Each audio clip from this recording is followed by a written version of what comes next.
Muy buenos días, compañeras, compañeros y compañeres. Damos apertura a la segunda jornada del tercer evento internacional León Trotsky. En esta ocasión, la primera mesa de día jueves, en la que vamos a abordar el trotskismo ante el fascismo y el avance de la ultraderecha. Un segundito que voy a buscar bien la mesa de ponencia, así puedo presentar a los panelistas que nos acompañan el día de hoy. La mesa Trotsky y el fascismo y los trotskismos frente a la ultraderecha actual.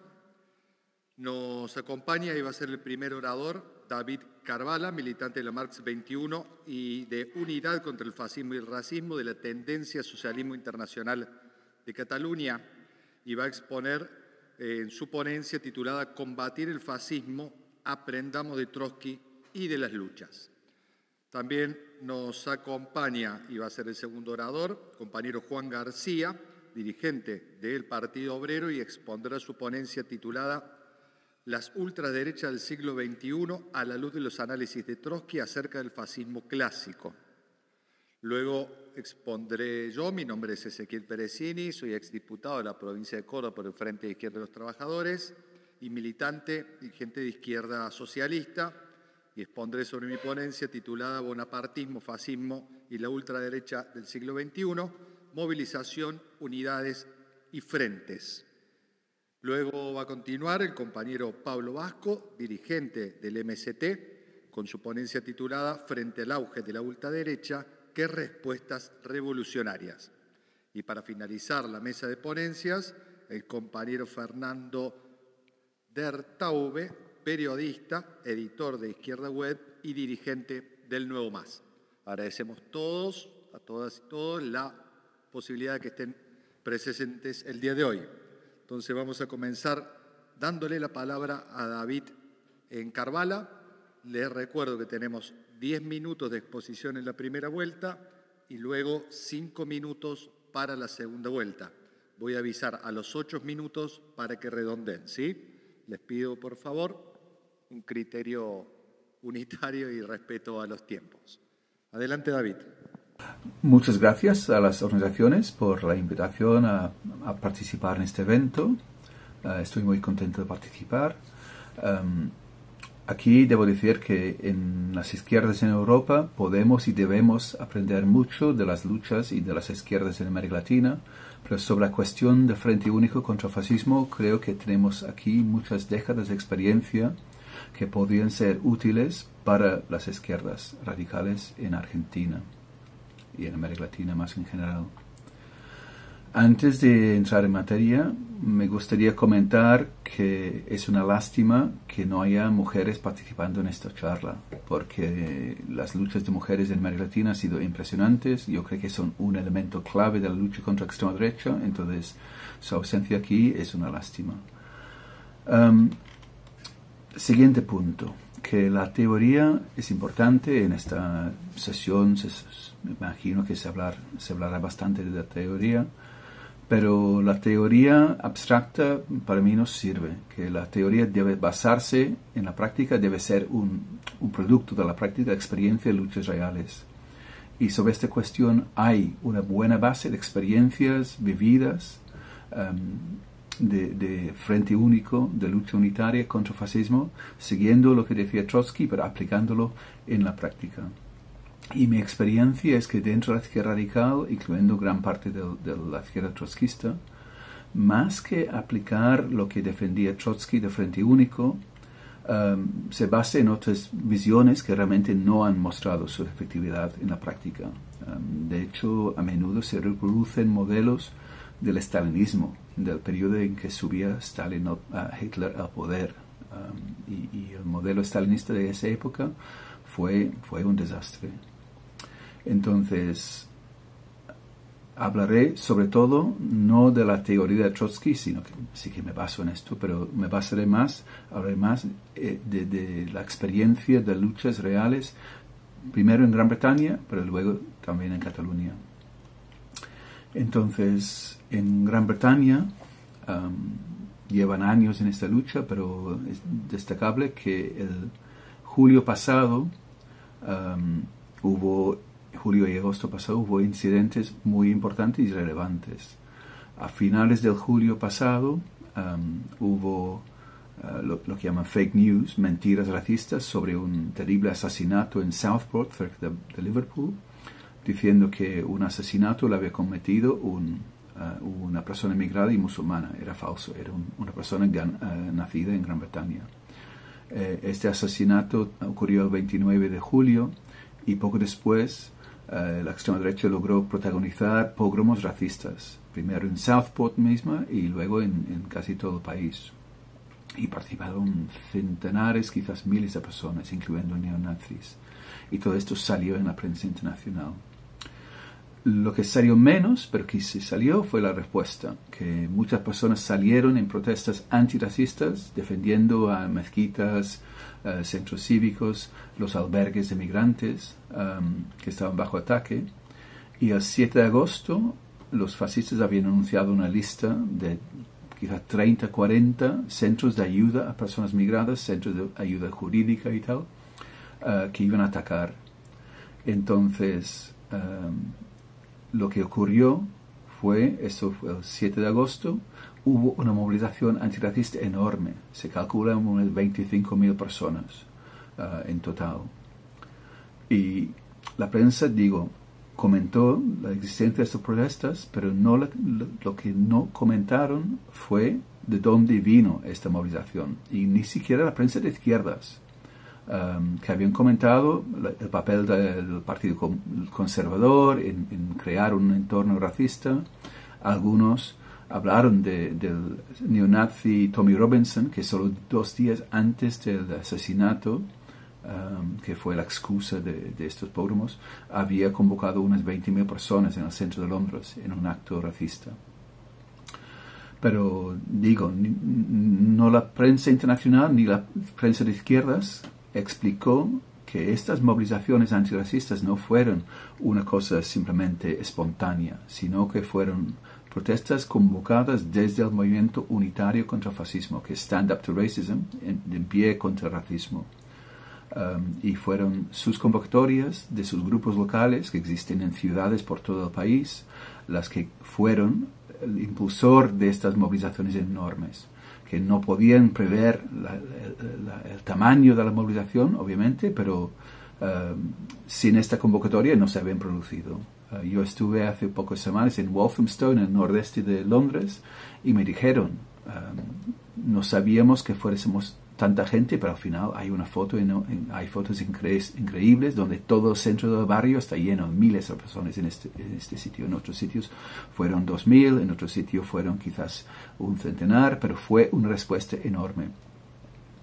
Y esta respuesta la convocó Stand Up to Racism, un frente único. Como tal, no tiene un programa político, no tiene toda una ideología compartida, es simplemente la acción conjunta frente al fascismo y racismo, la esencia del frente único que defendió Trotsky, y se ha demostrado que funciona. Y aquí hay que decir que la visión típica en la izquierda radical es que la respuesta al fascismo debe ser un programa anticapitalista, un programa social alternativo, todo esto. Y aquí creo que hay una confusión, que la izquierda radical sí que debería presentar alternativas sistémicas al capitalismo. Pero si ni siquiera la izquierda radical es capaz de ponerse de acuerdo sobre cuál debería ser este programa, cómo debería funcionar esta alternativa, y mucho menos sería capaz de llegar a un acuerdo con sectores reformistas sobre esto, y mucho menos con la mayoría de la población. Y también a veces sospecho que la insistencia en hablar de alternativas sociales, cuando el problema es fascismo y racismo, puede ser una excusa para no hacer frente al racismo hacia la gente migrada, para no plantar cara a islamofobia. Pero hablemos de la vivienda, hablemos del empleo, en vez de decir que denunciamos el racismo, sin abandonar, sin olvidar los otros temas. Y el hecho es que un programa político no va a ser la base de la lucha unitaria contra el fascismo. Y esto lo insistió Trotsky. O sea que no hay bandera conjunta, no hay pancarta, no hay lemas conjuntos, más allá de simplemente movilización conjunta contra la extrema derecha. Y esto ha sido la base de décadas, en Gran Bretaña, desde el 77, cuando se fundó la Liga Antinazi y derrotó al Frente Nacional Británico, que entonces era mucho más grande que el Partido Le Pen, y continuamente, desde entonces, llevan casi 50 años de lucha unitaria contra el fascismo. Esto, evidentemente, no es fácil replicar ahora en pocos años. Pero el ejemplo de aquí en Cataluña sí que sería más fácil replicar, reproducir. En 2010 empezamos Unidad contra Fascismo y Racismo en Cataluña ante la subida de un partido fascista estilo Le Pen, que muchos expertos decían que era imparable, que casi entraron en el Parlamento de Cataluña en 2010, en 2011, en mayo de 2011, consiguieron un aumento enorme en su presencia municipal, lograron 67 concejales, fueron la segunda fuerza en alguna ciudad, y ellos contaban que iban a llegar mucho más fuertemente. Desde el pequeño grupo revolucionario donde milito, grupo de la Corriente Socialismo Internacional, IST, planteamos la construcción del movimiento unitario, de Frente Único. Y no lo hicimos con una declaración en nuestra web que nuestro grupo va a crear esto, sino de forma discreta, hablando con individuos de diferentes espacios, logramos tejer un consenso amplio por la creación de Unidad contra el Fascismo y Racismo, que lo iniciamos, lo lanzamos a finales de 2010 y trabajando, construyendo a nivel local. En 2015, en todas las zonas donde había un grupo instalado y consolidado de UCFR, de Unidad contra el Fascismo y Racismo, eliminamos el partido fascista de los ayuntamientos.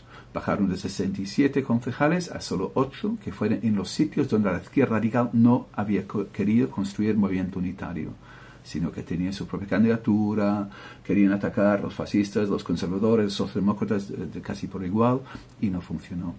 A partir de aquí, UCFR empezó a trabajar más temas de islamofobia, racismo hacia la gente refugiada, y ahora se forma de 700 entidades, grupos locales, y no es fácil, pero funciona.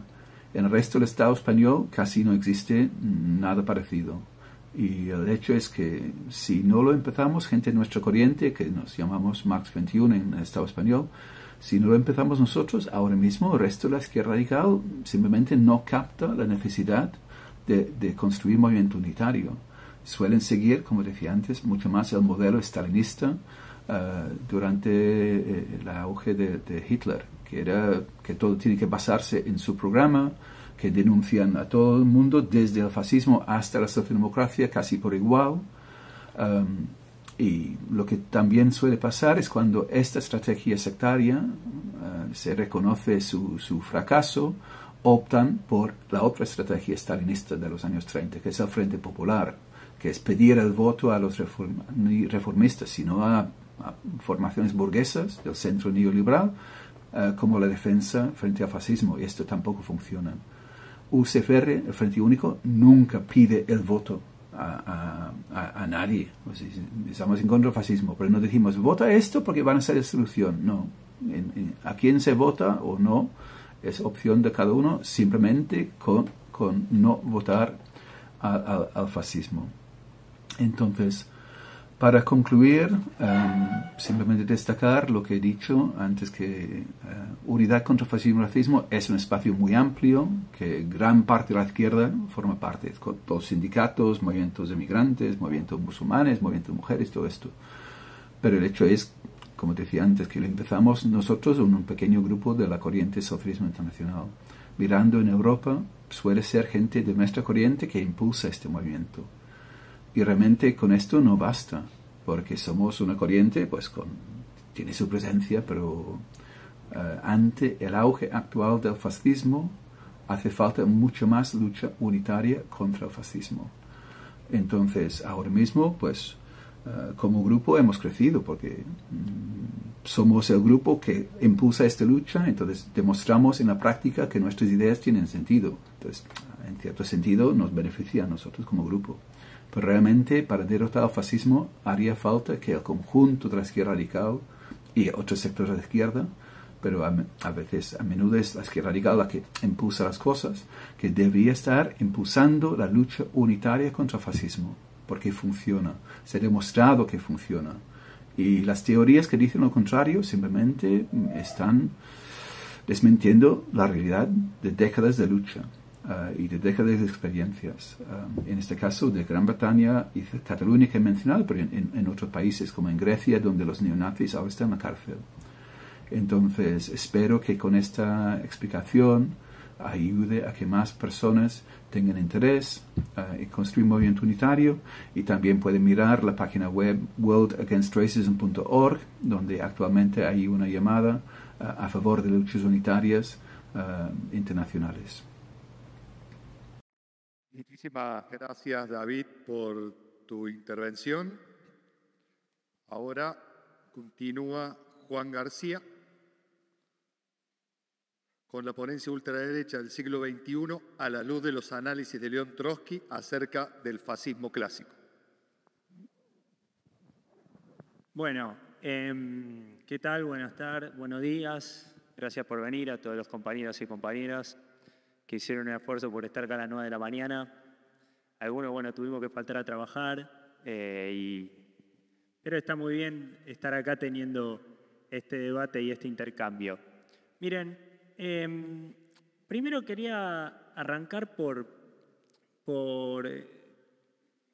sacar algunas conclusiones de la vigencia del planteo de Trotsky en torno a la crítica al Frente Popular como forma de enfrentar a las formaciones fascistas a partir de lo que acaba de pasar en Francia. Fíjense lo que pasó en Francia.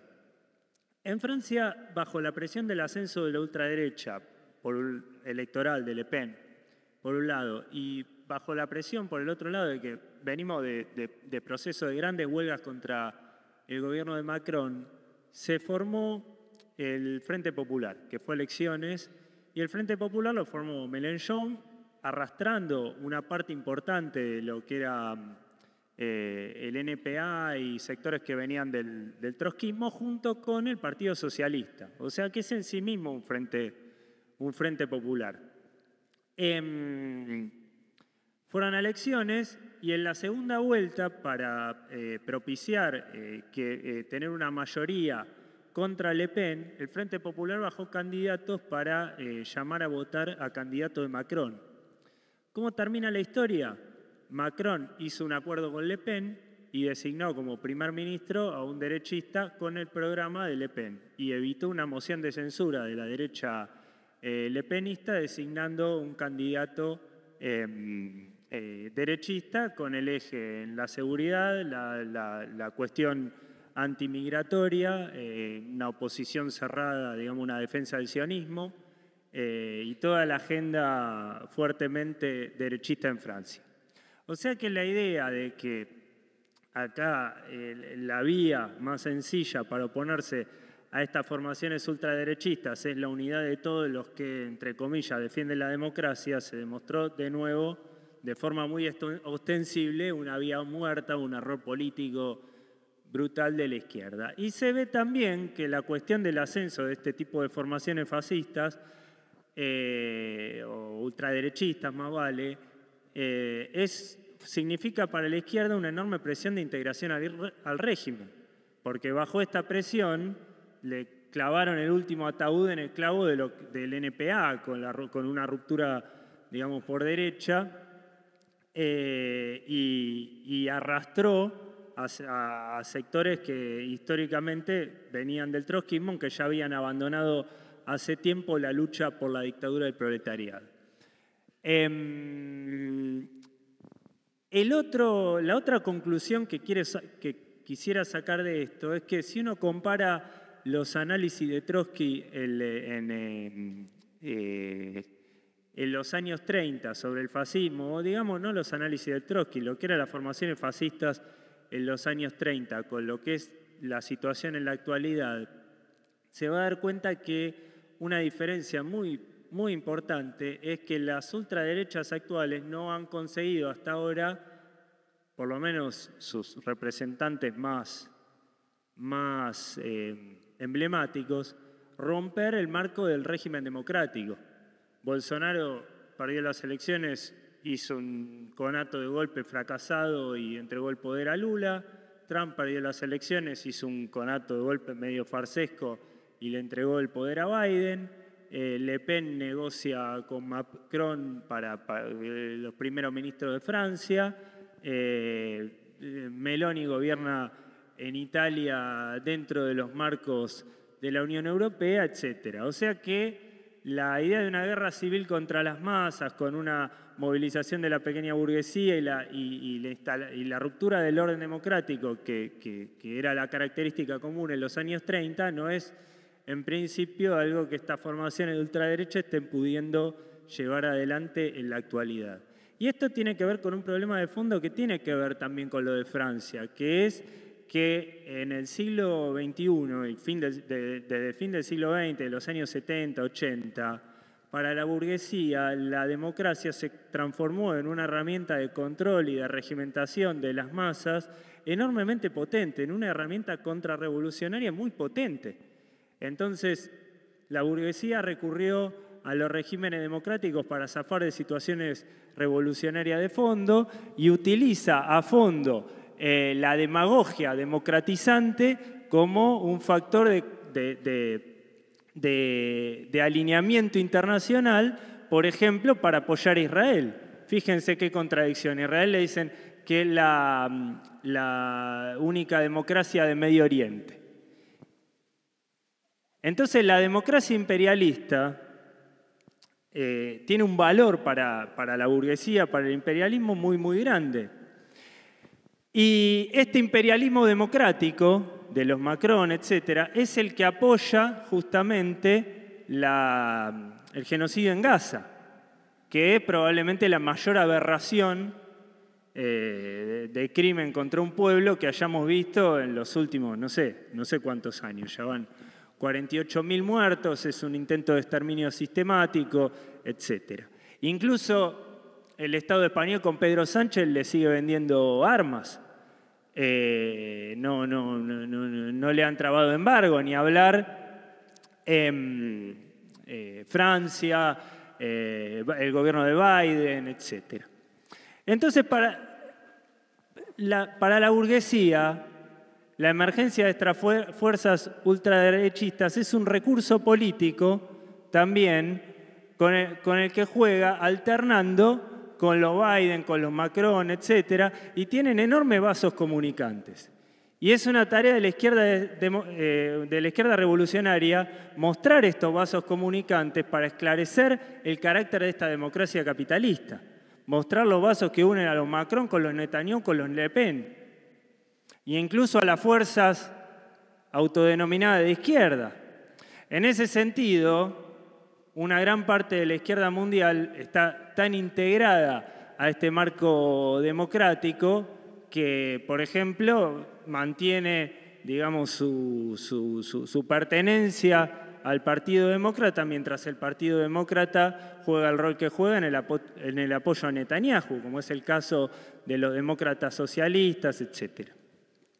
Entonces nosotros la política de Frente Único la entendemos como una lucha por unir las organizaciones de la clase obrera, por poner de pie a la clase obrera por sus propios reclamos y, por supuesto, contra la ultraderecha, contra el fascismo, por la defensa de las libertades democráticas, pero esa política va a chocar necesariamente con las direcciones burocráticas, reformistas, que están alineadas con las fuerzas del sistema y que son en general opuestas a poner en pie a la clase obrera en la lucha contra los gobiernos de ultraderecha. Un ejemplo lo tenemos en la Argentina, en donde nosotros reivindicamos, digamos, un llamado, una acción común para derrotar al gobierno de Milei y hacer esa propuesta a las organizaciones obreras y delimitar campos, pero esto choca con la burocracia sindical y el peronismo,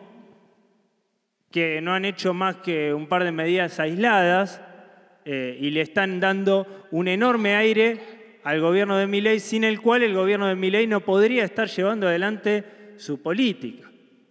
Fíjense qué cuestión que interna del PJ, de los dos lados, de la lista de Cristina y de la lista de Quintela, hay sectores que están haciendo se está haciendo un trabajo de colaboración con Milei. Por el lado de Cristina, Máximo Kirchner diciendo que no hay que patalear contra el veto, y por el lado de Quintela, con la integración del peronismo tucumano, que directamente le está dando los votos en el Congreso Nacional.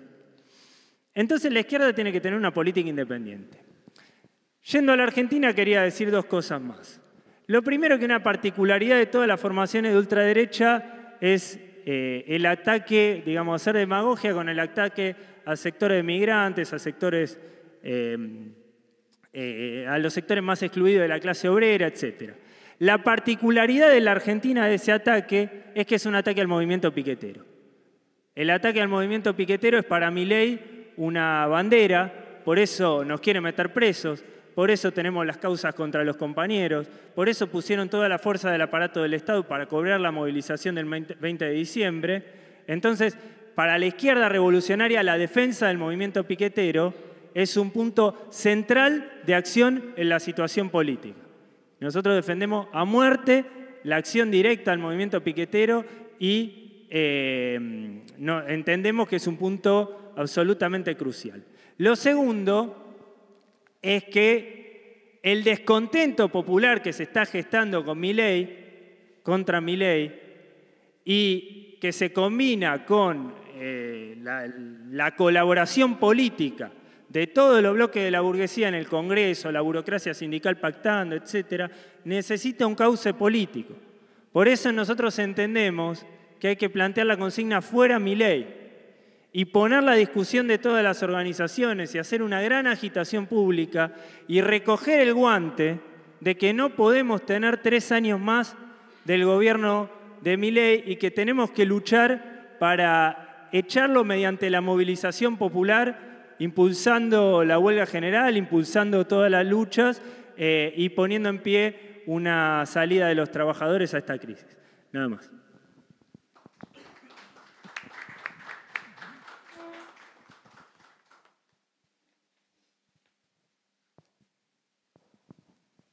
Muchas gracias, Juan García, dirigente del Partido Obrero. Voy a continuar yo con la ponencia El bonapartismo, fascismo y ultraderecha del siglo XXI, movilización, unidades y frentes. Y le voy a pedir a mi amigo Fernando que me controle el tiempo, no me voy a pasar seguro. O sea, avísame los 8. No, en principio un tema complejo por el cual voy a tomar algunos elementos, otros elementos, particularmente lo descriptivo o particularidades de algunos gobiernos, van a quedar afuera. En principio, me parece que las expresiones de la ultraderecha se dan en esta situación porque no solamente estamos en la época imperialista caracterizada como de guerra, crisis y revoluciones, sino que seguimos en esa época desde 1914 en adelante y nunca hemos salido de ella, demostrando así el fracaso de las distintas formaciones capitalistas o particularmente la globalización y el neoliberalismo en su orientación de tratar de resolver la crisis crónica del capitalismo imperialista, una crisis crónica que se ha extendido en el tiempo, que ha sido cada vez más profunda y se combina con el continuo estancamiento de las fuerzas productivas y una sostenida caída de la tasa de ganancia que, según economistas como Michael Robert, se sostiene en decadencia en un 0,5% anual desde 1969 a 2019, según sus artículos últimamente publicados. En ese sentido, la burguesía no logra salir de la crisis económica, se siguen profundizando las características de decadencia del sistema capitalista, y cada recuperación parcial termina siendo luego una nueva caída, un nuevo pico de crisis y la crisis económica empeora. Esto no quiere decir que la burguesía no aplique ajustes, los ajustes son aplicados, hay mayor cantidad de pobreza y pauperización, pero los niveles de explotación que logran aplicar los gobiernos y los regímenes siguen siendo insuficientes para extraer las enormes cuotas de explotación que necesitan. Por eso que el enfrentamiento de clases sigue siendo muy fuerte en este periodo actual. Y esto se ha visto con la crisis del 2008, que golpeó en el imperialismo, que golpeó a la semicolonia luego de la aplicación de los brutales salvatajes, que se entró en un periodo de estancamiento secular, de no crecimiento de la economía, que golpeó también al pulmotor de la economía capitalista mundial, digo la economía china, que crece en proporciones cada vez más estancadas, 5,3% en el 2023, y todo se ha agudizado con el encadenamiento de la crisis del 2008, con la crisis del COVID-19 y con la guerra de Ucrania, generando procesos de estanflación a nivel mundial. Otros dos ejemplos para avanzar rápidamente fue el estallido del Silicon Valley Bank en el 2023 y el Credit Suisse, o el último estallido de la bolsa de Tokio, o el escenario realmente preocupante para la burguesía europea que plantea el último informe Draghi y la crítica recesión alemana de la cual no pueden salir. Entonces, la aplicación de los ajustes capitalistas sigue siendo la variante fundamental. En ese sentido, hay una resistencia que enfrenta a las políticas de los gobiernos. Pensemos por qué la burguesía y el imperialismo no puede salir de esa crisis, y la respuesta está en las persistencias de las luchas, ascensos, rebeliones y revoluciones que debilitan y desgastan a los gobiernos y regímenes, demostrando su incapacidad para poder aplicar un ajuste a la magnitud, intensidad y ritmo que necesitan, y a la vez a contentar al conjunto de la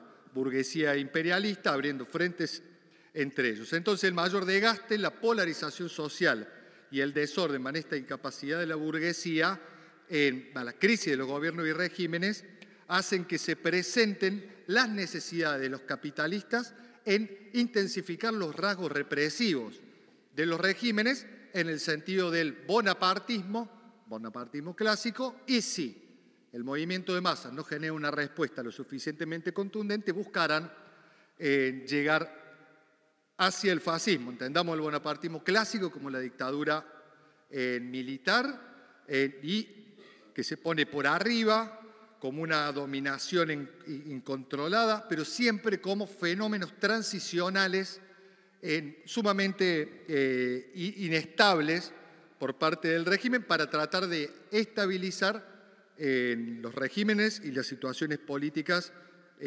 desfavorables para la burguesía. En ese sentido es importante pensar que tanto los regímenes como de la democracia burguesa hacia el fascismo hay un proceso sumamente dialéctico. Por ejemplo, la democracia burguesa tiene elementos de bonapartismo, como lo estamos viendo hoy, particularmente, por ejemplo, un solo elemento, el protocolo antipiquetes o la persecución a los compañeros piqueteros y a los dirigentes obreros populares y sindicales. Entonces, en ese sentido que los regímenes van tratando de acoplarse a las necesidades de la burguesía, particularmente de la burguesía imperialista, pero también dependen del ritmo de la lucha de clases.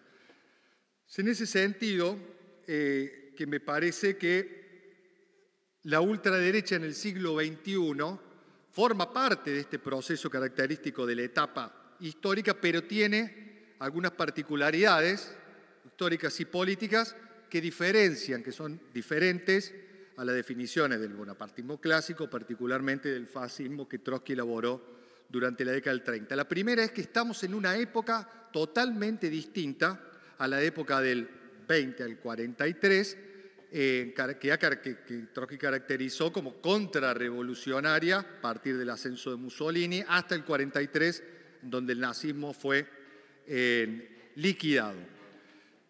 Estamos en una etapa totalmente distinta porque en la actualidad no hay un giro contrarrevolucionario a nivel mundial, sino más bien que prima el ascenso y no existen derrotas generalizadas sobre la lucha del movimiento de masas. Ojo y atención, sí existen triunfos contrarrevolucionarios y sí existen gobiernos dictatoriales y hasta gobiernos fascistas. Ejemplo de esto, por ejemplo, Al-Assad en Siria, que en el 2017 aplastó la revolución árabe, impuso una contrarrevolución y por lo tanto es un gobierno con fuertes rasgos fascistas. O pensemos Ortega en Nicaragua, China, y tal vez tenemos que abrir pensar y reflexionar sobre qué ha sucedido con el régimen venezolano, que cada vez acentúa más sus características dictatoriales.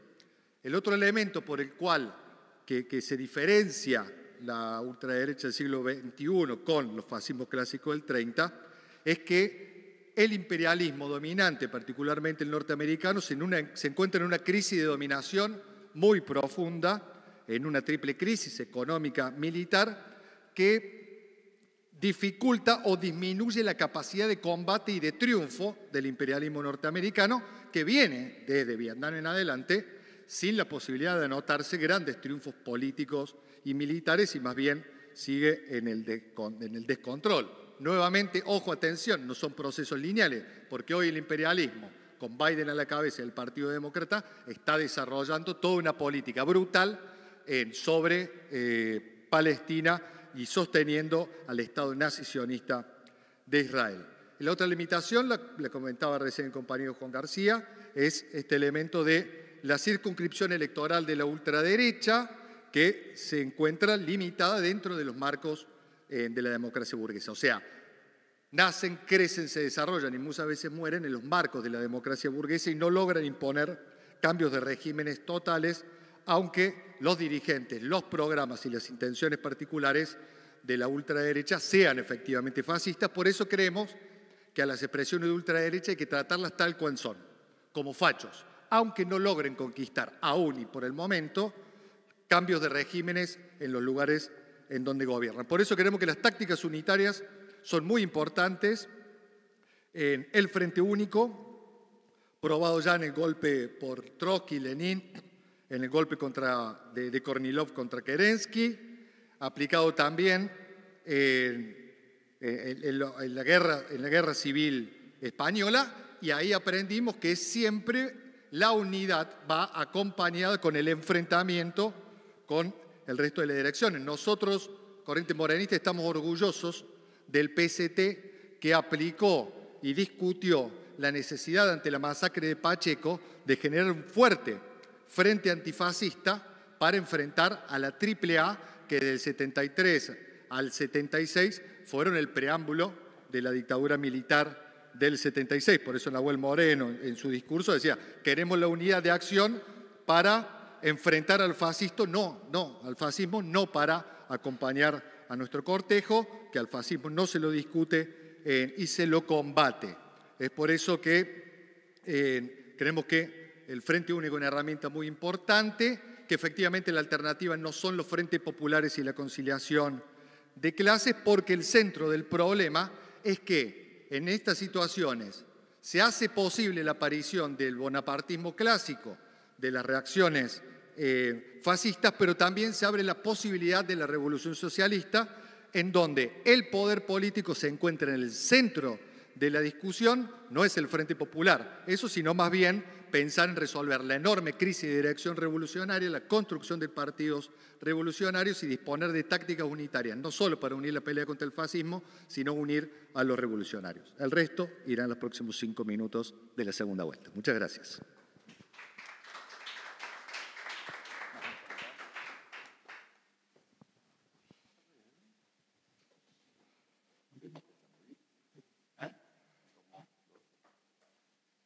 Ahora va a intervenir el compañero Pablo Vasco, dirigente del MST, con su ponencia frente al auge de la derecha, frente al auge de la ultraderecha, ¿qué respuestas revolucionarias?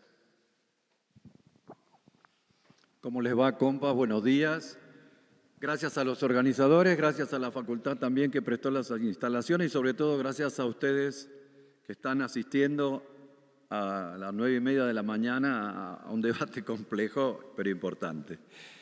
El tema de la ultraderecha, o derecha radical, o extrema derecha, incluido fenómeno del fascismo, evidentemente es una preocupación en la Argentina y en todo el mundo. Una preocupación por lo menos de la vanguardia y sectores que van más allá. En el caso nuestro, le dedicamos la última revista de nuestra organización internacional, la LIS, al ascenso de la ultraderecha. Por supuesto, no toda la ultraderecha es fascismo. Ahí quizá tenemos un matiz con el compañero Carvala, pero son cosas distintas. Por lo pronto, si hoy uno tuviera que hablar de qué fascismo hay en el mundo, yo empezaría por Israel, por el Estado de Israel, que con método de guerra civil está aplastando al pueblo palestino, invadiendo el Líbano. Es el ejemplo más grande. Incluso la definición que hacía Trotsky sobre el nazifascismo, no la voy a leer la cita, si quieren la leemos en los últimos 5 minutos, pero se puede aplicar perfectamente. Podría ser el caso de Orbán en Hungría. Ahora, lo que sí hay es un crecimiento notorio de la ultraderecha, global. Pensar que en la India, que es el país más poblado, gobierna Modi, que es de ultraderecha, pensar en Bolsonaro, los ejemplos que se dieron de Le Pen en Francia. Puede ganar Trump, quizás las próximas elecciones. Es decir, es en muchos países, y no solo en los países imperialistas, hay una fuerte presencia de formaciones distintas a las que en general venían gobernando o en posibilidad de gobernar hasta ahora. Alternativa por Alemania es otro caso, que comentaban del Frente Nacional en Gran Bretaña. Bien. Ahora, también hay una tendencia al autoritarismo y a regímenes más duros que los de la democracia burguesa en otros países que uno no consideraría o no son considerados de ultraderecha. El caso de Venezuela, el caso de Irán, de Turquía, de Nicaragua, de China. Hay todo un sector del reformismo, gente bien intencionada, que cree que China, Rusia, Turquía, Irán, frente al imperialismo norteamericano y occidental, tienen un cierto rol progresivo. Quería poner, justamente por considerar que Israel es el mayor ejemplo de fascismo en el mundo, hace un mes y medio atrás, China promovió una reunión con todas las organizaciones palestinas y con enviados de Turquía, de Irán y de Rusia para hacerle firmar a las conducciones palestinas algo que hasta ahora no habían firmado nunca, que es el reconocimiento del Estado de Israel. Es decir, aquella vieja política de los dos estados que intentó las Naciones Unidas cuando se fundó Israel, que después lamentablemente la OLP capituló a eso, etcétera, ahora China se las hace firmar a esas conducciones. Reconocer a Israel como un Estado más, eso muestra que no tiene el más mínimo rol progresivo ni en la propia China, donde hay un régimen de partido único, ni en la arena internacional. Pero para hablar de fascismo habría que hablar de derrota del movimiento obrero y popular. Por eso no vemos que haya fascismo en todo el mundo. Digo porque ese es un discurso que muchas veces utilizan los reformistas para justificar la unidad con sectores patronales o sectores burgueses. Pero sí, no hay que minimizar el peligro. Porque justamente como el capitalismo está en crisis, necesita, para sostener su tasa de ganancia, aplicar ajustes cada vez más duros. Y no es que no avanzan los ajustes avanzan, vivimos peor que hace 20 años. Pero no le alcanzan a la burguesía esos ajustes para ganar lo mismo que ganaba antes. Entonces necesita endurecer las medidas. Por eso nosotros creemos que sí hay cambios en el régimen político. La democracia burguesa que conocimos acá y en Europa y en otros lugares no es la misma que conocíamos hace 20 años. Hay más autoritarismo, más represión, se limitan los derechos democráticos, se limita el derecho de huelga, se limita la libertad de expresión. Esa es una tendencia generalizada.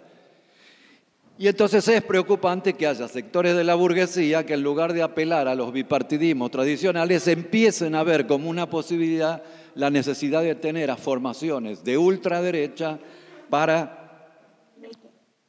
imponer sus planes.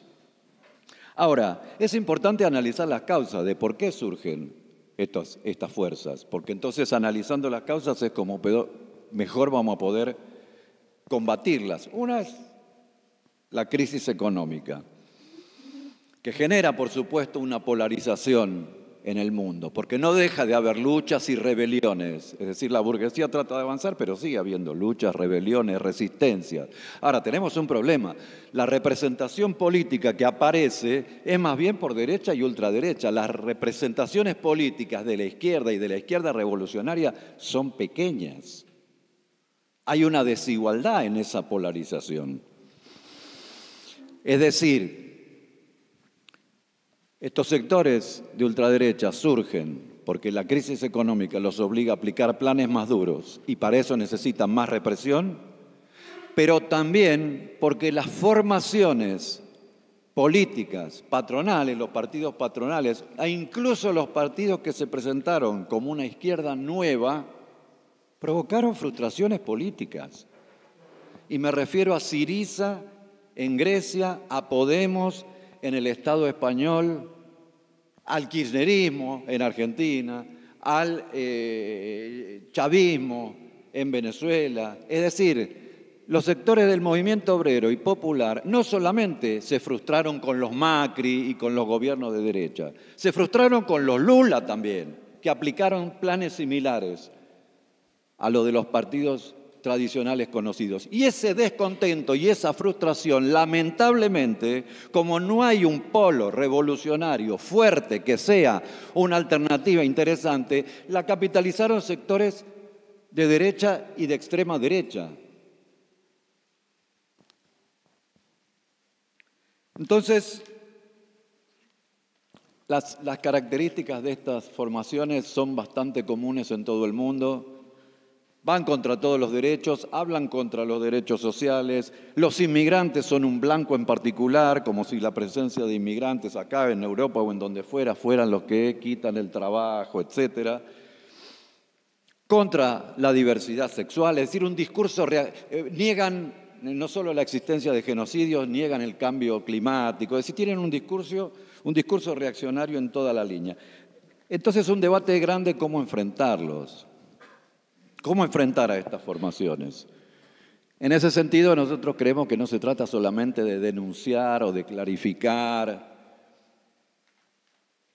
qué son y el rol de quienes les abrieron camino.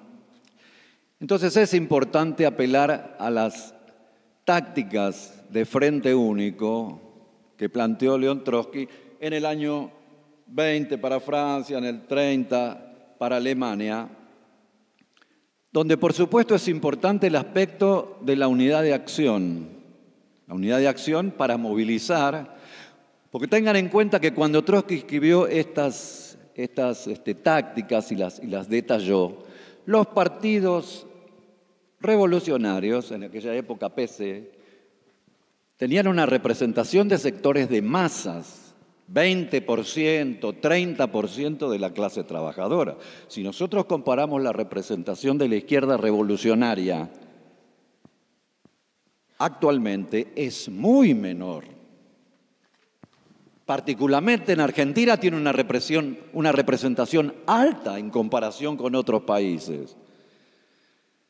Esto tiene importancia para las tácticas, porque si dirigiéramos a todo un sector grande de la clase obrera, podríamos pasar de largo de tener que hacer un llamado y una exigencia a la unidad para movilizar a otros. Lo haríamos por cuenta propia. Teniendo en cuenta la relatividad de los tamaños, cobran mayor importancia estas tácticas que tienen ese aspecto de, por supuesto, movilizar por los puntos en común. Para la liberación de los 33 compañeros y compañeras presas por la ley base fue clave que nos dirigiéramos a los organismos de derechos humanos, a sectores del Partido Justicialista, sindicatos, etcétera, para hacer acciones en común que permitieron la liberación. Ahora, la unidad no puede ser solo un movimiento permanente por un movimiento unitario permanente.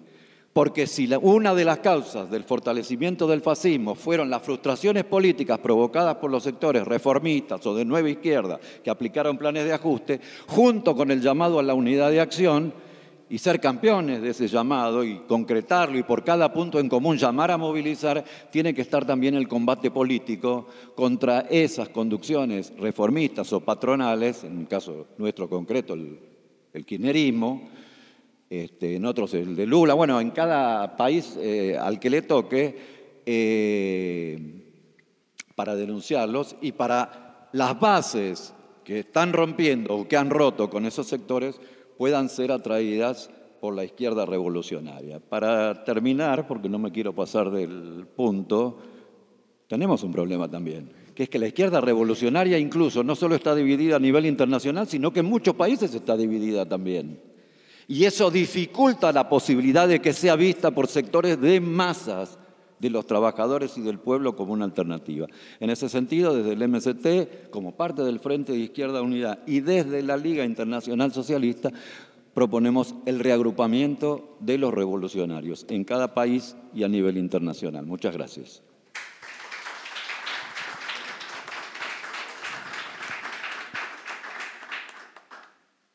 Gracias, compañero Pablo Vasco.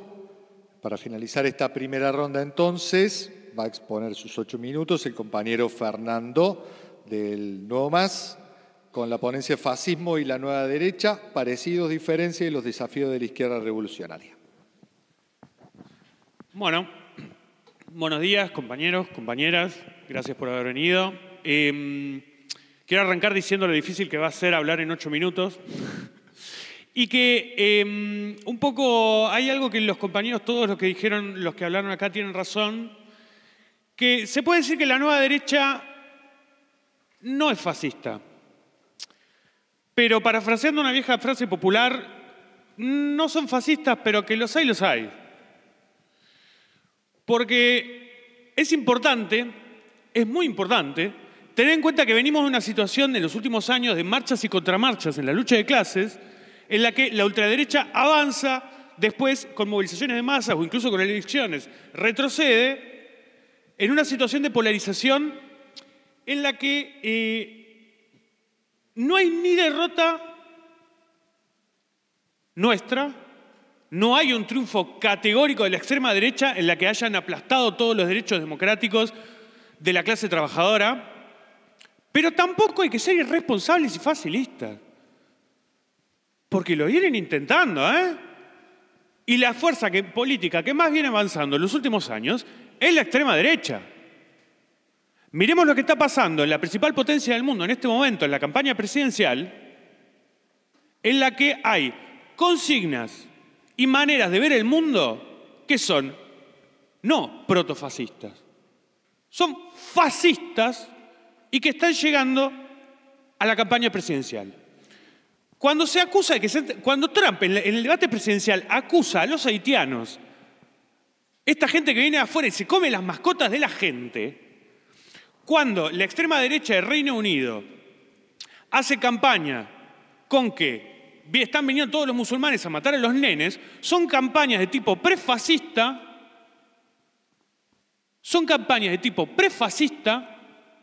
en las que son realmente muy parecidas, pero muy parecidas, a las campañas de los libelos de sangre de los judíos que hacían los nazis, que lo acusaban de hacer ritos con niños cristianos y que con eso instalaban un clima de odio étnico, de odio racial, de odio al inferior y de odio a todo lo que pareciera diferente y a la clase trabajadora a la que se identificaba con ellos. Bueno, eso es lo que está haciendo la extrema derecha en la principal potencia del mundo y que es referente desde hace un montón de tiempo de la democracia burguesa que nadie cuestiona. Y ese tipo puede ganar la presidencia. Ahora, ¿eso significa que va a ser un gobierno fascista? No, no lo pudo hacer en su primer mandato. O sea, cuando digo, no son fascistas, pero que los hay, quiere decir que sus rasgos políticos de movilización del atraso, del odio a la clase trabajadora, del odio al movimiento de masas, es muy parecido al del fascismo. Los sectores sociales que moviliza es muy parecido a los del fascismo, pero las condiciones reales de la lucha de clases son muy diferentes. Cuando el fascismo emergió como respuesta a la Revolución Rusa en el marco de la Primera Guerra Mundial, con sociedades profundamente militarizadas. Hoy nosotros venimos de una situación política de que los últimos 10, 11, 12 años estuvieron marcados por las rebeliones post-crisis del 2008, pero todavía tenemos sobre nuestra cabeza la crisis de perspectiva de la caída del muro de Berlín, y en la que la perspectiva inmediata de la revolución socialista y para la enorme mayoría de las masas no está presente. Entonces, esa combinación de circunstancias ha hecho que las rebeliones, las respuestas a los ajustes, a las condiciones de vida insoportables del capitalismo del siglo XXI, que son cada año peor, cada día peor, no se han convertido en revoluciones socialistas. Y en los últimos años, las circunstancias, lo que ha pasado es que hay un sector lumpenburgués, marginal respecto al sistema político, que no es parte del establishment, que sin embargo ha llegado al poder. Más de una vez hay una situación evidente de crisis y vaciamiento de la democracia burguesa sin que hayan podido todavía romper con la democracia burguesa. Ni una sola vez. Hasta los más autoritarios de estos gobiernos siguen más o menos marcos más o menos institucionales. ¿Eso significa que eso se rompe, que eso no va a pasar? No. O sea, el gran problema acá, de perspectivas, yo insisto, hay dos grandes problemas en la izquierda revolucionaria en el entendimiento de estas cosas. Uno, los que, de nuevo, ven todo derrota, no hay política revolucionaria posible y entonces nos tenemos que atrincherar en la democracia burguesa, en aliarnos electoralmente con fuerzas burguesas para tratar de frenar a la extrema derecha. Y la otra, el sectarismo facilista, de que no hay ningún peligro. El peligro es concreto y real y tenés, insisto, la principal fuerza política ascendente en los últimos años intenta movilizar lo peor de las lacras ideológicas y sociales que emergen de las cloacas del capitalismo contemporáneo.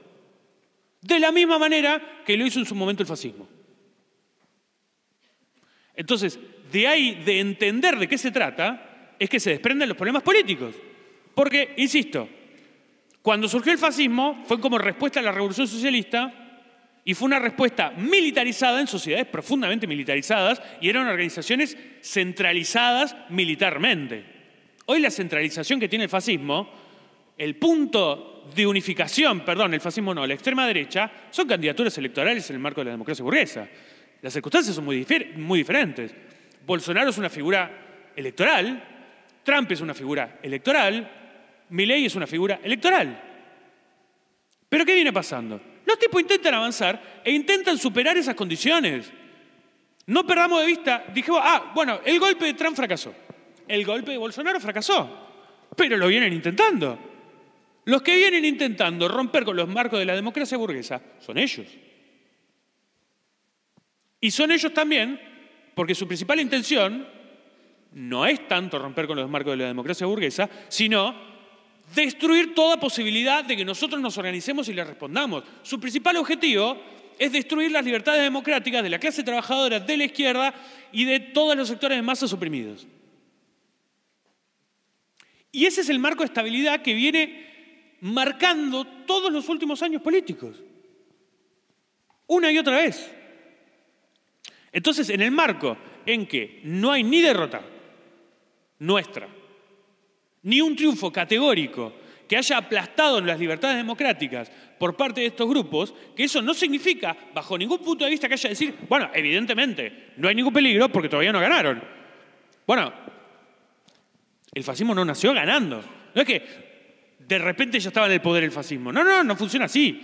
La dinámica política es de polarización y de choque. Y de ahí se desprenden los problemas tácticos. Yo ahora se me está acabando el tiempo, pero en la segunda parte me voy a meter en el problema de la discusión del Frente Único, que es un problema centralmente táctico. Pero el problema central es que en los últimos años la situación política está muy abierta y no se parece en nada a la perspectiva de progreso permanente que se prometía el capitalismo después de la caída del muro de Berlín, no se parece en nada al fin de la historia, no se parece en nada al progreso permanente. Al revés, la extrema derecha es el clarísimo síntoma de que el capitalismo no puede ofrecer un progreso sistemático, pacífico, ni nada que se le parezca. Pero también la respuesta a la extrema derecha puede significar que amplias masas en todo el mundo lleguen a la conclusión de que, está pasando esto, no hay un progreso permanente. Por ahí sea necesaria alguna alternativa, que parecía completamente rota después de la caída del muro de Berlín y después de la caída de la URSS. Uno de los grandes problemas es que no hay una perspectiva inmediata de revolución socialista evidente, clara, pero que la lucha de clases está comenzando y hay un recomienzo histórico de la experiencia de la lucha de clases, hay un recomienzo de la experiencia que puede significar sacar las conclusiones de que es necesario superar el capitalismo del siglo XXI. Y uno de los elementos clave de que eso puede llegar a pasar, de que eso es una posibilidad, es el enfrentamiento con la extrema derecha. Porque la extrema derecha es un síntoma claro de la decadencia del capitalismo del siglo XXI.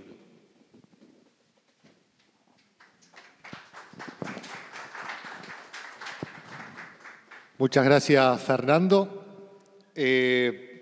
Ahora vamos a comenzar con la vuelta de cierre, ¿sí? Cada uno de los expositores va a tener 5 minutos para profundizar sus ideas, polemizar con alguna. Sí, tendremos que ver si el primero que tendría que intervenir es el compañero Carvala, ver si está conectado. Estoy aquí.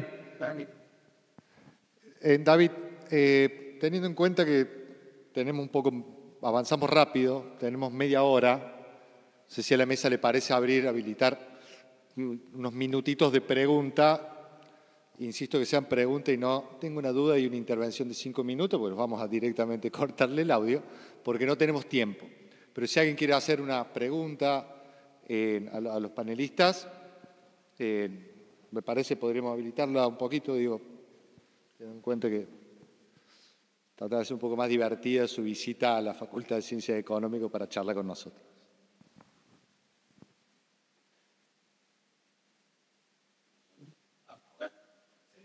Tenés que venir aquí, ¿sí?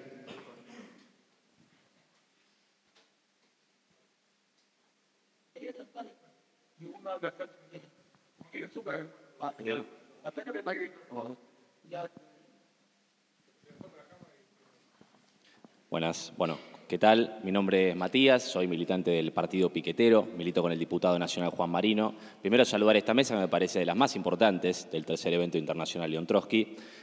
Yo quiero hacer 2 preguntas muy concretas que me parecen muy importantes en relación a todos estos debates.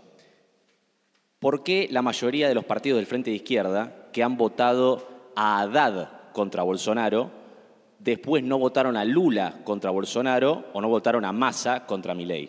Esa pregunta concreta para que cada uno lo pueda desarrollar.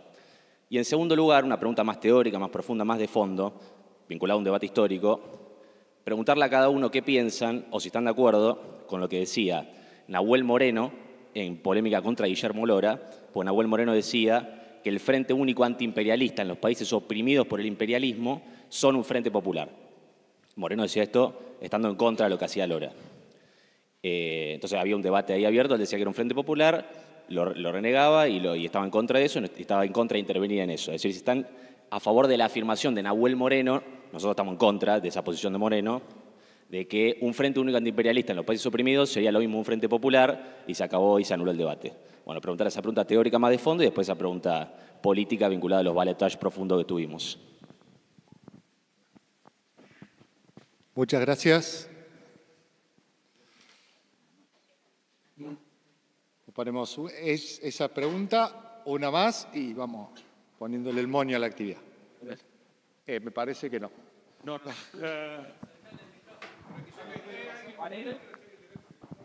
¿Qué pregunta tiene que venir acá? Dale. Buenos días, Víctor Artavia, de Socialismo Barbarie. Quería hacer una pregunta muy concreta, sobre todo orientado para los compañeros expositores de Argentina.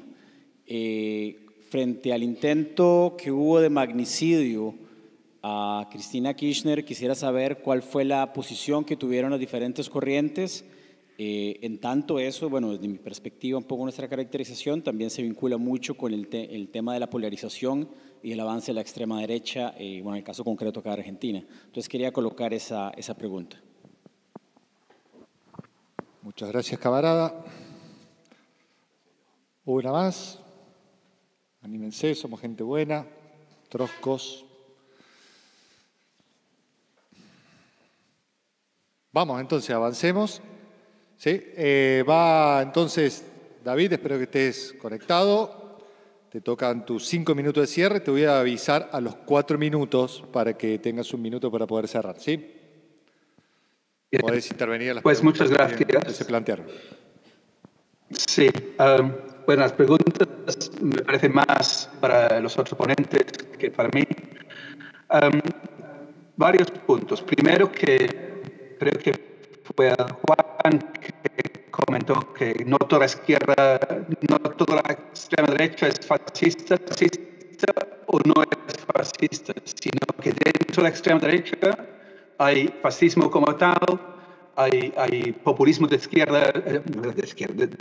derecha racista, hay diferentes variantes. El Frente Nacional, Rassemblement Nacional a Francia es fascista, FPÖ, Vox en el Estado español es extrema derecha con fascistas dentro, pero esto, lo que es importante, cualquier extrema derecha abre el camino a la creación de más movimientos fascistas. Siguen ya porque se ha desaparecido todo la pantalla. ¿Hola? ¿Me oyen?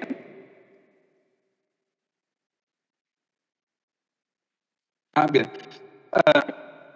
Bien. La cuestión clave para mí es el Frente Único y entender qué es. Alguien decía que ahora la izquierda radical es mucho más pequeña que en la época de Trotsky. Es cierto, el Partido Comunista tenía centenares de miles de militantes, o al menos combatientes en la calle. Incluso la izquierda revolucionaria argentina, muy impresionante, no llega ni de lejos. En Cataluña, cuando empezamos Unidad contra el Fascismo y Racismo, nuestro grupo tenía decenas de militantes aquí en Cataluña, pero trabajando un frente único, un movimiento unitario. Un compañero decía, pues, queremos unir a la clase trabajadora, pero sin los dirigentes. Trotsky lo comentó expresamente, que la idea, incluso creo que los bolcheviques en los años 20, cuando la Internacional Comunista, desde nuestro partido solo, pues no hace falta el Frente Único. Pero ni el Partido Comunista en los años 30 podía hacerlo con sus centenares de miles de militantes. Entonces, la izquierda radical ahora, relativamente pequeña o muy pequeña como nosotros aquí, el Frente Único es esencial y funciona. Que no va en base a un programa político, no es un espacio, insisto, repito, anticapitalista ni procapitalista. Es un espacio de lucha conjunta donde podemos colaborar codo con gente influida por ideas reformistas y así en la práctica pueden ver, no todos, pero algunos verán que lo que decimos y lo que hacemos sumarse al Partido Revolucionario, gracias a la experiencia vivida, no solo los debates teóricos, sino la experiencia de lucha conjunta sobre cuestiones concretas, gracias a la lucha unitaria contra el fascismo.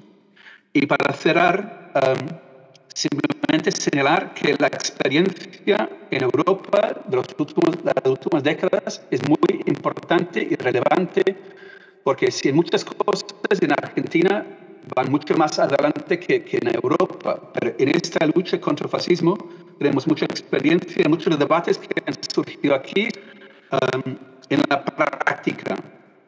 Entonces, yo les animo a mirar las experiencias de aquí. Tristemente, las organizaciones trotskistas en Europa, en su mayoría, simplemente no participan en estos movimientos. Y estamos a favor de la lucha social, estamos a favor de todo esto, pero también hace falta el Frente Único contra el fascismo, contra la extrema derecha, contra el racismo. La experiencia es que funciona. Si ustedes miran este sábado por la mañana, habrá una movilización enorme, pinta que será enorme, que abarca la izquierda radical, movimientos migrantes, el conjunto del movimiento sindical de Gran Bretaña que se está movilizando por este tema. Esto es el Frente Único en la práctica, liderado, francamente, entre nosotros por gente de la izquierda revolucionaria, pero no toda la izquierda revolucionaria, gente de la corriente socialismo internacional sobre todo. Entonces, yo les animo y repito que en la web de marx21.net encontrarán el artículo mucho más largo que escribí sobre este tema. Entonces, les animo a mirar esto y estamos aquí. Y si se crea un movimiento unitario contra el fascismo y el racismo en Argentina, les animo a también participar en World Against Racism and Fascism, que necesitamos más referentes porque tristemente el fascismo es un problema global. Estos debates son importantes y tienen que seguir. Y muchas gracias. Muchas gracias, David, por tus 5 minutos. Luego compartiremos la exposición. Les recuerdo a todo el mundo que las exposiciones que hoy estamos dando de manera oral, luego van a ser escritas, revisadas por sus autores y posteriormente publicadas de conjunto para que podamos seguir profundizando el debate que hoy estamos llevando adelante. Sigue el compañero, disculpen, tengo un montón de papeles,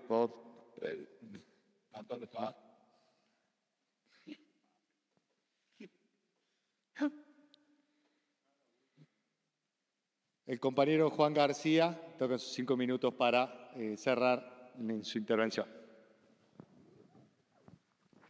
Bueno, compañeras, compañeros. Bueno, me voy a referir, hay varios temas, pero me voy a referir específicamente a 2 temas que fueron debates acá en la mesa. Uno, el primero que planteó Matías acá del partido piquetero, porque la cuestión de los balotajes siempre es concreta, pero hay diferencias importantes. Cuando nosotros llamamos a votar a Haddad, lo hicimos condicionados por 2 factores. En primer lugar, Brasil venía del golpe y Bolsonaro era una continuidad directa de esa línea. Y en segundo lugar, había un movimiento de masas que salió con la consigna del ENOC, que ganó la calle en contra de Bolsonaro, y nosotros nos colocamos en la perspectiva de defender ese movimiento de lucha contra una formación de ultraderecha que podía llegar al poder. Cuando en la elección con Lula, el imperialismo armó todo un operativo de recambio apostando fuertemente a Lula. Por eso lo sacaron de la cárcel, le levantaron las acciones, se pudo presentar elecciones como una forma de salir de la crisis a la cual había llevado el país el gobierno de Bolsonaro. Y de contención por izquierda, nosotros no nos vamos a sumar a eso de ninguna manera. En el último balotaje con Massa, es más fácil reivindicar el balotaje con Massa que el balotaje de Scioli con Macri, por razones obvias. Scioli está en el gobierno de Milei, ya a nadie se le ocurriría echarnos en cara que votamos en blanco entre Scioli y Macri en el 2015, pero en el balotaje con Massa la cuestión era muy clara, la responsabilidad excluyente del ascenso de Javier Milei fue del gobierno del Frente de Todos. El derrumbe del gobierno del Frente de Todos, su fracaso, la alineación con el Fondo Monetario, el crecimiento de la pobreza, el desastre en relación a las expectativas que había generado en el triunfo contra Macri, fueron el caldo de cultivo muy claro del gobierno de Milei. Y nosotros creo que hicimos bien en votar en blanco porque dijimos que lo íbamos a enfrentar con los métodos de la clase obrera y marcamos una delimitación a la entrada de este gobierno en cómo enfrentarlo,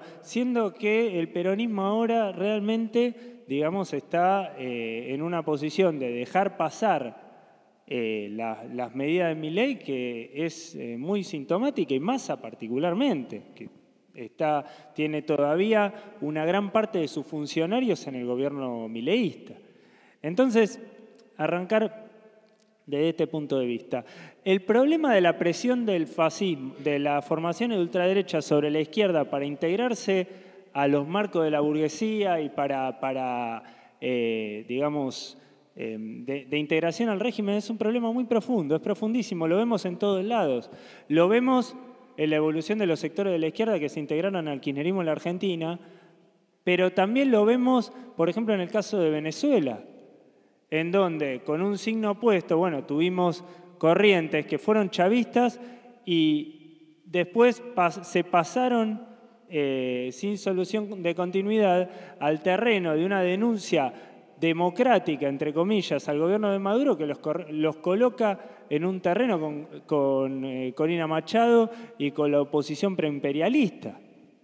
Y nosotros planteamos el problema de una forma distinta, porque el gobierno de Maduro es antidemocrático totalmente, es una camarilla que ha destruido Venezuela. Pero la oposición amenazó durante años con una intervención militar de los Estados Unidos. Reclamó la intervención, apoya las sanciones contra su propio país. Eso es un condicionamiento electoral también. La responsabilidad de la oposición en la situación de Venezuela no se puede dejar de lado, y del imperialismo. Entonces nos parece un error que la izquierda se sume a que el planteo central en Venezuela sea que se abran las actas, que fue el planteo del imperialismo de punta a punta contra el gobierno de Maduro. No lo vemos por ahí. Y el otro punto en el cual la presión en función de la adaptación a la democracia burguesa coloca a la izquierda en la situación de furgón de cola del imperialismo es en la cuestión ucraniana, que es muy grave. Zelensky fue un representante de la ultraderecha, fue y sigue siendo, por eso vino al gobierno de Milei. Ucrania, antes de la invasión de Rusia, votó en contra en la ONU de una resolución de repudio a las formaciones nazifascistas y al elogio del nazismo. Y tiene sectores fascistas en su propio interior. Entonces, cuando la izquierda, en nombre de la autodeterminación nacional de Ucrania, apoya a un gobierno de la OTAN en una guerra que el único sentido que tiene es la confrontación por la expansión de la OTAN hacia Europa del Este y, digamos, el choque entre la burocracia restauracionista reaccionaria de Putin y la expansión de la OTAN, nos parece que realmente está haciendo una política que no tiene nada que ver con una política revolucionaria. En Ucrania hay que armar un tercer campo, y nosotros tenemos la política del derrotismo revolucionario, de que el mal menor es la derrota del propio país y el llamado a la confraternización entre la clase obrera rusa y ucraniana contra los gobiernos que han llevado esta guerra. Nada más. Juan. Voy yo, 5 minutos. Por favor. Ahí arranco. No, para retomar lo que me había quedado pendiente, efectivamente, que las organizaciones de la ultraderecha no hayan obtenido triunfos fascistas no es un elemento para minimizarlas, sino todo lo contrario. Queremos enfrentar a la ultraderecha y a todos los gobiernos capitalistas del mundo de una manera frontal, y para ello las unidades son muy importantes. Me voy a detener en lo del Frente Único, porque tanto el Frente Único como los distintos tipos de frentes para nosotros son elementos tácticos que no pueden ser transformados en estrategias permanentes, como hacen los compañeros del partido piquetero, la TPR, desde hace muchísimos años, que conforman parte del bloque capitalista burgués en el Parlamento, por más que luego puedan realizar todas las diferenciaciones que consideren, ¿no? Nosotros creemos que esa confusión de las tácticas con las estrategias hace que los frentes se transformen en peligrosos. Por eso el Frente Único efectivamente debe ser una táctica, no una estrategia, hacerse de manera adecuada ante las unidades, ante los avances bonapartistas o fascistas de carácter defensivo, porque la tarea del internacionalismo revolucionario es generar la unidad de acción y el enfrentamiento. Es por eso que nosotros consideramos que los frentes son elementos que generan organismos permanentes o semipermanentes, y los frentes se hacen con organizaciones políticas. Nosotros defendemos al Frente Único, lo ejecutamos de manera concreta, pero muchas veces las declaraciones de hacer frente nunca se llevan adelante, ¿sí?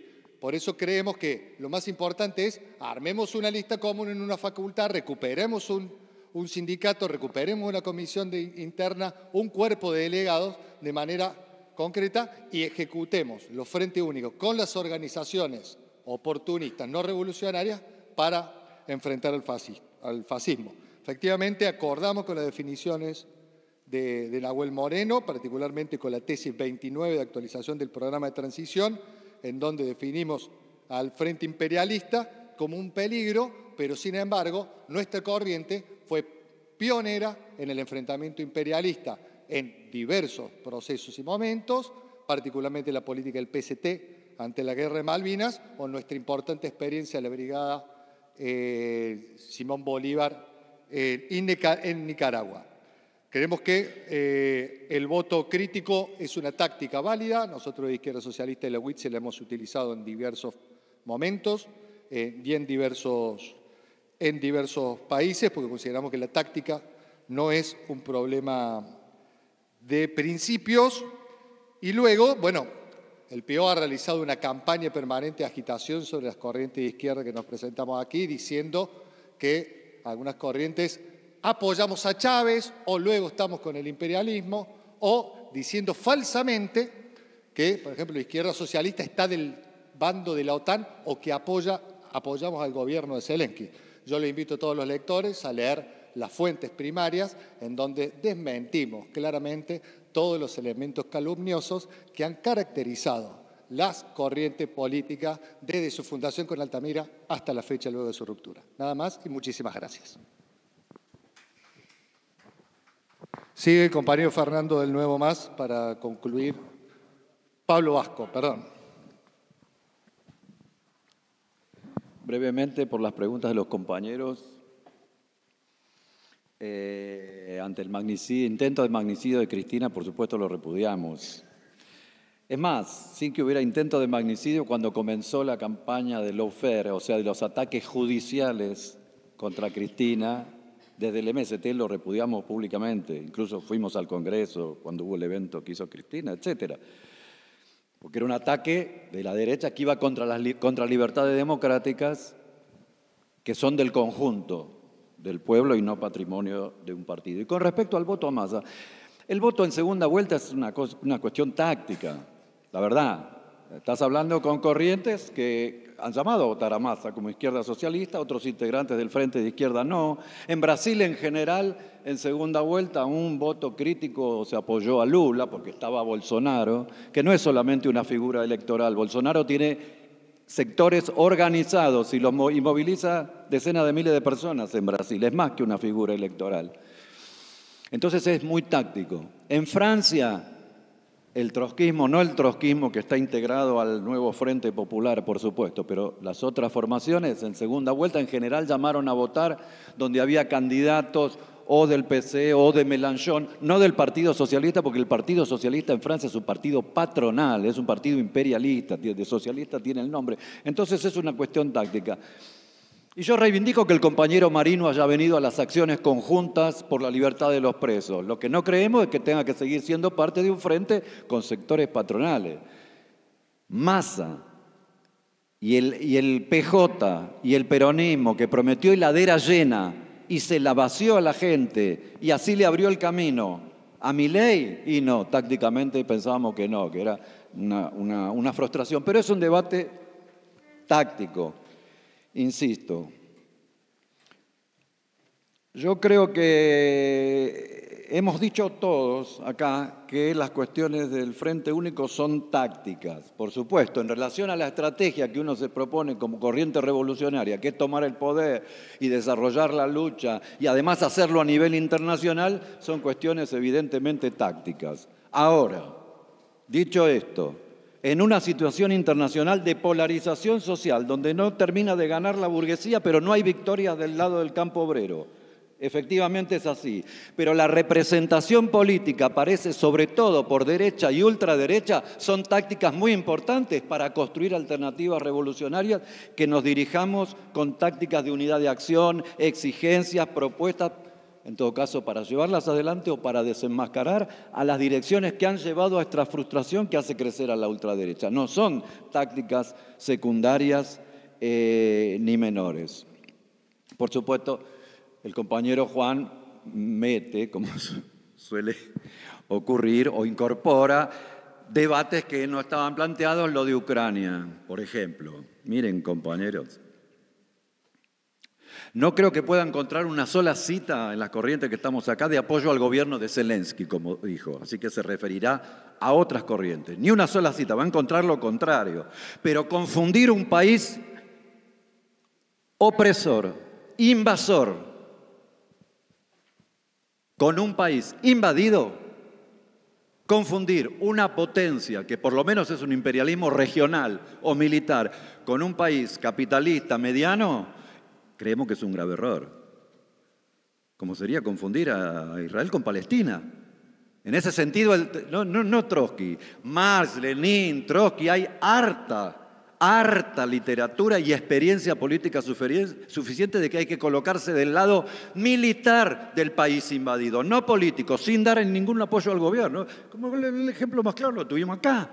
La dictadura militar genocida combatiendo el ejército argentino contra los ingleses, contra un imperialismo. Bueno, eso, no hace falta abundar demasiado. No hay un tercer campo militar en el caso de esas guerras, como no lo hay para quienes dicen unidad entre el proletariado palestino y el proletariado israelí. Son ilusiones. Digo, porque muchas veces es fácil desde 10.000 kilómetros de distancia decir, ay, lo que habría que hacer acá, lo que habría que hacer allá. Miren, nuestra corriente, la Liga Internacional Socialista, tiene una sección en Ucrania, una sección en Venezuela y una sección en el Líbano. Entonces, para escuchar muchas veces y formular la política concreta para construir direcciones revolucionarias en los lugares, es también escuchar lo que dicen los militantes revolucionarios del propio lugar.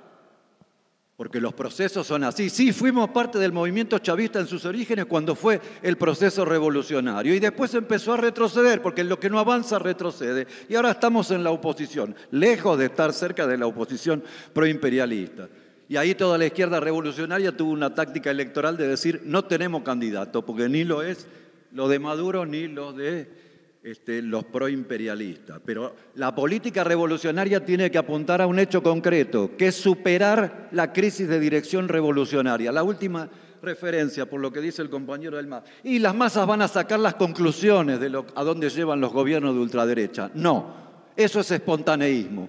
No hay conclusión que se saque por sí. Son las direcciones revolucionarias las que ayudan con su política a sacar conclusiones y a organizar a los compañeros. Y por eso, repito, el reagrupamiento de los revolucionarios en cada país y en el mundo es una necesidad concreta, porque si no va a avanzar la ultraderecha y el capitalismo nos va a llevar a la barbarie. Bien.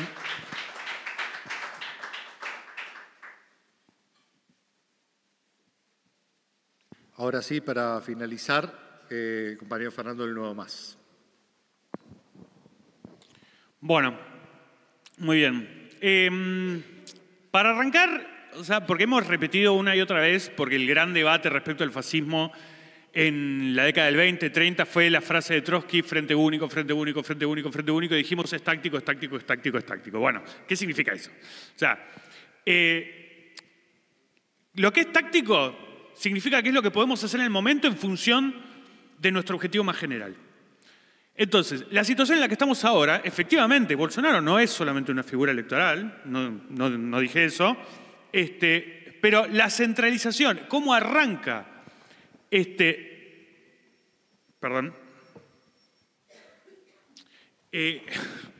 cómo arranca como organización política, como fuerza de masas, la nueva extrema derecha, arranca como algo electoral, con una fuerza orgánica más bien magra. Y la situación que tenemos ahora, desde hace años, es que los tipos intentan organizar, formar grupos más orgánicos, con capacidad de movilización, con capacidad de choque, con capacidad de violencia en la calle, que todavía, insisto, no han triunfado como fuerza de gobierno esos grupos de choque. No han logrado romper con los marcos de la democracia burguesa, pero lo están intentando. Por eso yo dije que es irresponsable decir, bueno, fracasaron las dos intentonas de golpe, entonces ya está, no hay ningún problema. No, hay peligros reales. Hay peligros muy reales. También está mal, bueno, ya fuimos derrotados. Entonces, de ahí se desprenden los problemas de las tácticas políticas. Y los problemas de las tácticas políticas implica que no hay lucha de clases sin organizaciones concretas que intervienen, que son parte de la experiencia de las masas y de los sectores que vienen haciendo la experiencia tanto con la ultraderecha como con los fracasos de los gobiernos reformistas, que son un fracaso atrás de otro, o no reformistas, pero sí que se disfrazan de progreso porque ni a reformistas llegan. Entonces, la táctica del Frente Único, diferenciada del Frente Popular, era toda unidad que sirva para las calles, para impulsar la movilización, para impulsar el enfrentamiento con la ultraderecha, y no solamente para eso, porque la táctica del Frente Único en ese sentido para impulsar la movilización, para la calle, también cuenta para cualquier huelga, con una dirección burocrática, también cuenta para todo lo que pueda servir para la lucha. Y el Frente Popular era ser parte, conformar parte de gobiernos burgueses que se disfrazan de reformistas y que serían el freno a la extrema derecha si está en el gobierno. Bueno, ahí hay debates que son recontra concretos. Por ejemplo, si hubo una avanzada antidemocrática y en contra de las libertades democráticas en Argentina, fue el intento de magnicidio de Cristina. Y no hubo organización en la izquierda que no diga, che, esto es fascistoide. De todos los que estamos acá, ninguno no lo dijo. Y sin embargo, los únicos de la izquierda revolucionaria que dijimos al día siguiente tenemos que estar en la calle, fuimos nosotros. Y nos parece un problema porque cuando se dice frente único como una cosa doctrinaria del pasado, sin revisar realmente lo que significa como táctica, de que toda táctica que sirve para impulsar la movilización en la calle, sea una huelga o sea para enfrentar a la extrema derecha, si no se hace de manera concreta, como fue ese caso que fue muy importante, ¿y entonces qué estamos discutiendo? Pero insisto, es táctica. Hay momentos en que ese tipo de unidad en la calle, y la verdad que es una traba. Por ejemplo, se puede decir que fue unidad de acción las grandes marchas universitarias que fueron de cientos de miles acá en Argentina contra el ajuste de Milei en la universidad. Hoy, en las tomas de las facultades, las organizaciones y las direcciones de las que fuimos parte de esa movilización, como es el peronismo, como son los radicales, etcétera, están tratando de levantar las tomas en todos lados. La única manera de impulsar la lucha en las calles y la lucha real contra Milei en este momento es ningún frente único, ningún tipo de acuerdo. Con esa gente nada. No votamos nada, no hacemos nada, se tiene que impulsar desde abajo y la única manera de impulsar la lucha es evitar que esa gente logre levantar las facultades, en las tomas de facultades, por poner un ejemplo. Esa es una discusión de táctica. Una discusión de táctica es, en este momento sirve para impulsar la lucha, en este momento no. Y ahí hay un contrapunto, por ejemplo, con lo que el otro gran caso de gobierno de extrema derecha y las idas y venidas y los choques y contrachoques en la lucha de clases, que es, por ejemplo, Brasil. Compañeros, la integración al gobierno de Lula del PSOL es una capitulación oportunista de magnitudes, la verdad, históricas. Están entregando toda la historia independiente de la izquierda revolucionaria en Brasil con la integración a un gobierno que no solamente ajusta, sino que se niega a enfrentar a la extrema derecha. Le viene entregando las calles porque si logra Bolsonaro ser la principal fuerza movilizadora en Brasil, es porque el lulismo y las direcciones sindicales le vienen entregando las calles no desde ayer, no desde hace un año, sino desde hace casi una década. Entonces, en función de eso, en función de las experiencias políticas concretas que se vienen dando respecto a los problemas tácticos, respecto a los problemas estratégicos, nosotros tenemos que partir de una realidad. Y esa realidad es que efectivamente nosotros, la izquierda revolucionaria, somos todavía minoritarias. Y como somos todavía fuerzas minoritarias, nosotros tenemos que acompañar y ser parte de la experiencia y plantear cuál es la salida en la lucha concreta. Y uno de los planteos fundamentales de esa lucha concreta es cómo enfrentamos a la extrema derecha. Hacía muchos años que no lo veía, un gusto encontrarnos. Muchísimas gracias a todas, todos y todes por asistir. Creo que hemos cumplido la tarea, abierto el debate. Continuemos debatiendo y con la unidad en las calles, la acción, y sigue el evento por 2 días más, así que esperamos que lo disfruten. Muchas gracias. Gracias a ustedes.